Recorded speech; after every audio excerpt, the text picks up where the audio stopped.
Good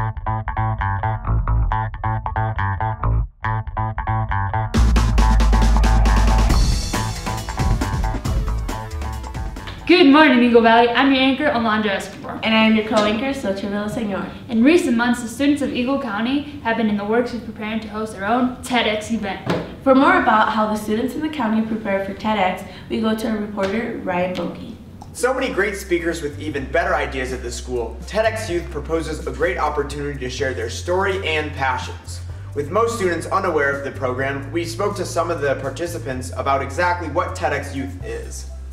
TEDx Youth at Vail is the youth of the Valley sharing their ideas, and it's kind of a collaboration of sorts that they're talking about the changes they want to see in the world and in the Valley. TEDx Youth is quickly approaching, so we asked those involved what their hopes for the event are. I hope it just inspires people to be innovative and, find something new in the world.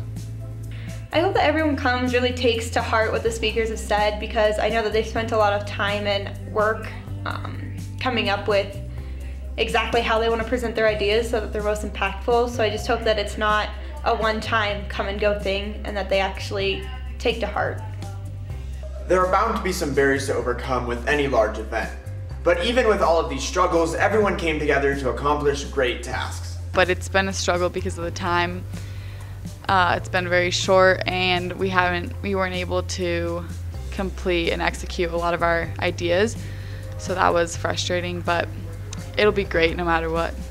Limited materials, but I guess that was one of the challenges that, in which if we are successful, it'll be a great reward. We got large donations from people, which was super exciting because I never thought that certain businesses would give so much.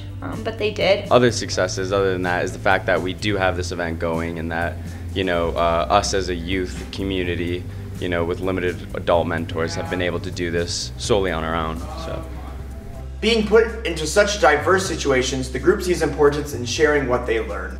I've learned a lot. I've learned how important it is to manage your time and, how you can affect certain people, I guess, if you get a large enough chain rolling. I think just really examining myself and what do I want to share with the world, and what do I want to have as an impact, and choosing what I wanted to talk about in my talk. With an event so heavily set on a foundation of passion, everyone we talk to is eager to get others involved.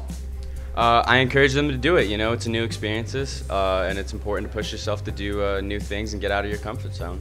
And then I think almost more important than anyone is the people who come and who listen and who really understand the ideas that are being shared and then act on them in their communities. So it's really cool to just be a part of that sharing, because the youth a lot of times gets less of a voice.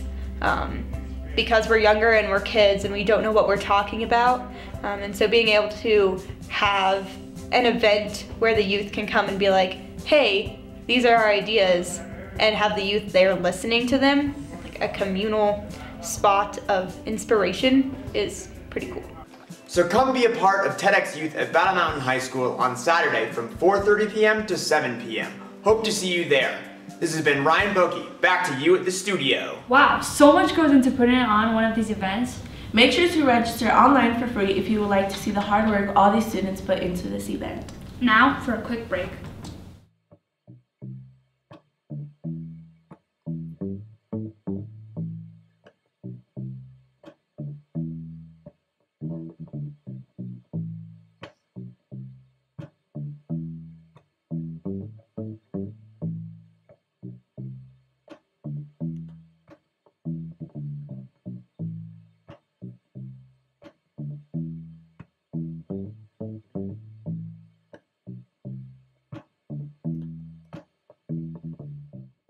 It is great to see the involvement of students in the arts program in our community.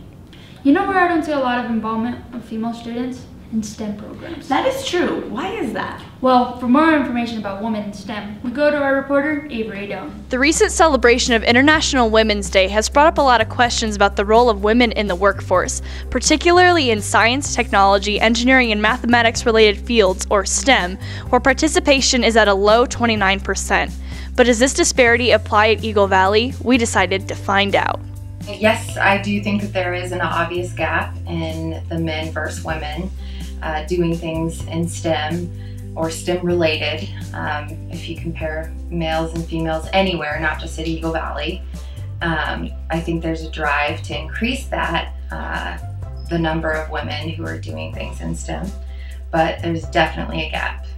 I think it starts from an earlier age. I believe that there's an unconscious bias that STEM is typically, or math and science is typically a male-dominated field, and girls tend to get kind of put back from that, so they might not be as motivated in the future or when they get into high school or college to pursue those types of fields.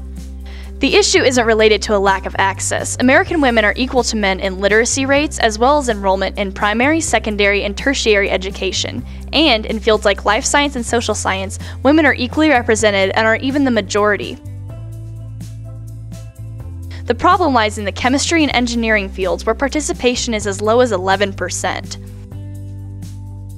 But what about Eagle Valley? We found that at our high school, STEM enrollment generally matches the national trend, with the exception of a high number of girls in AP Chemistry.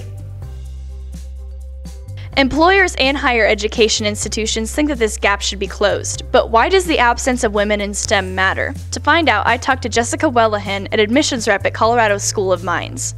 Women bring a different perspective than typically males do. And a lot of companies, specifically STEM companies, recognize that there is a different perspective among male and female employees. So our partners, because we have quite a few here on campus, our partners want more women in their industry. They want more of that female perspective. Women tend to think differently, and they want to bring that. We want to bring that different perspective to our university. We want those different thinkers. We want those innovation. We want women to give us a different idea. Traditionally, if you have a male-dominated field, you're going to do the same thing the entire time until you have someone say, hey, why don't we try it this way? This is a complicated issue, and there's not one solution. But one way to solve the problem is for individual women to step up and go out of their comfort zone. If you're in school, start taking more classes that maybe are outside of your comfort zone. If you've never heard of STEM or you're not interested, it's kind of your individual duty to try something new or introduce yourself to a course that you're not comfortable with. The whole equality thing is not necessarily something we should be focusing on. It comes back to what each individual is motivated to do, and if they're motivated in the sciences, great. If they're motivated in the humanities or the arts, then great. You got to do what makes you happy and push yourselves to be in that field and not get deterred from the fact that it might be male dominated and you might be kind of that outlier. So this Women's History Month, remember to step outside of your comfort zone and pursue a career that you're passionate about. This has been Avery Dome reporting. Back to you in the studio. Hopefully with the new STEM grant the district received, the school will add more programming that encourages more female students to participate. The first step to achieving a career in STEM is going to college. And to get accepted into college, it is important to do well on the SAT. That is coming up quick. I hope all the juniors have studied. Well, even if you haven't, Sam Warner got your back. The state of Colorado has switched from taking the ACT to the SAT. On April 11th, the juniors will take the SAT. Here are some tips on how to prepare for it. Sit down and take practice tests. And it's not enough just to sit down in front of your TV and pick away at a test. You need to kind of get the timer out and set it and time yourself on each test and really get to know an idea of what that time test is going to do and how far you're going to get and learn to adjust that. I would recommend bare minimum of one of those tests. If you did it 3 or 4 times, you're going to do better than somebody that did it just once. And somebody that's never done it at all is going to probably struggle the first time. You probably should have started studying for it a while ago, but here are some more helpful tips.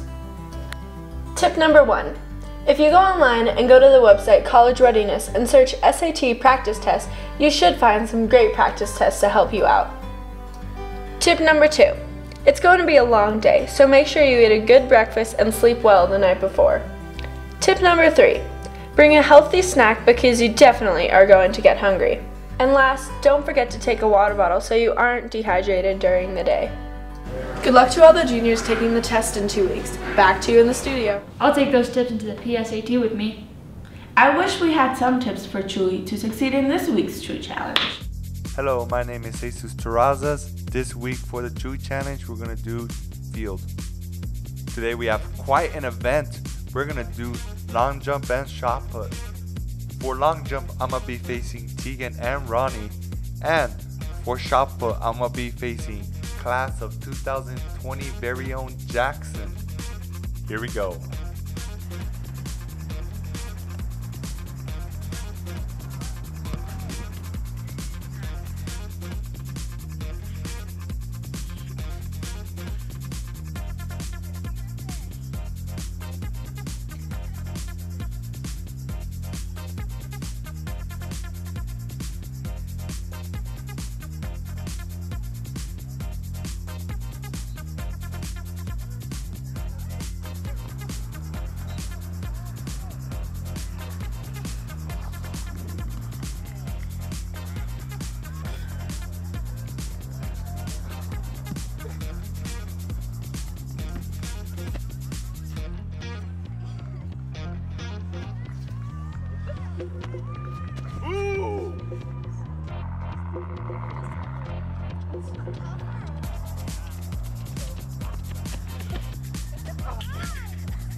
That has been the Chuy Challenge for this week. Join me next week as I face the track team. But before I go, some advice from Mr. Brown. We had a long day, a long jump day.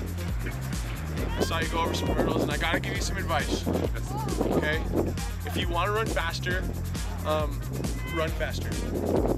Okay? And if you want to jump further, jump further. Got that? Yeah. You're gonna be an All-American, son. Thank you, mister.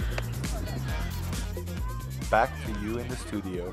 We'll be right back after some information about a cool opportunity for students to challenge themselves.